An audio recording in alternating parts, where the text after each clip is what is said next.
Let's take a look at how to use the elastic EEG cap. First, we need to prepare the above items.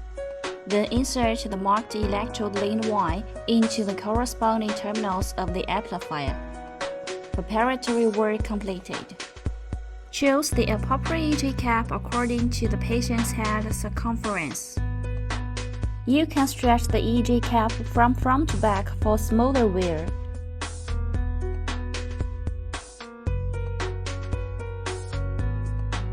Please try to adjust the position after wearing.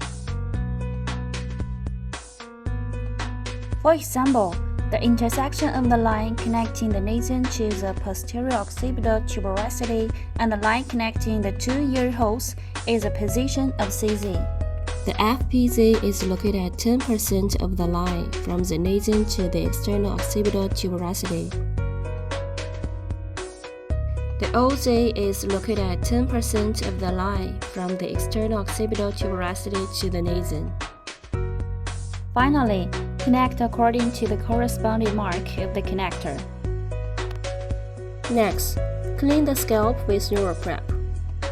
Note, when the electrode is lifted, do not drive other electrodes to shift. Then apply 1020 conductive paste to the grooves of the electrodes. Use the hair distributor to strip the hair away. Link out the scalp and apply moderate pressure to the electrodes on the position. Allow the conductive paste to fully connect the scalp. Add conductive paste to each electrode.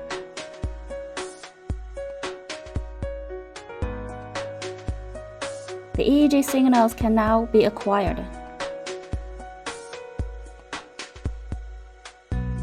If you need to leave temporarily during the EEG study, just disconnect the connector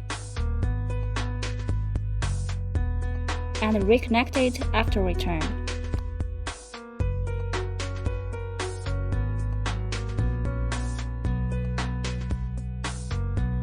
After the EEG study is over, disconnect the connector and then untie the chin strap and remove the EEG cap.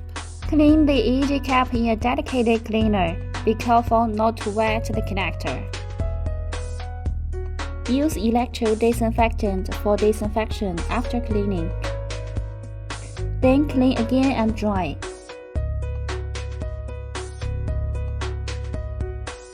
Put it in a cold, dry place after completion.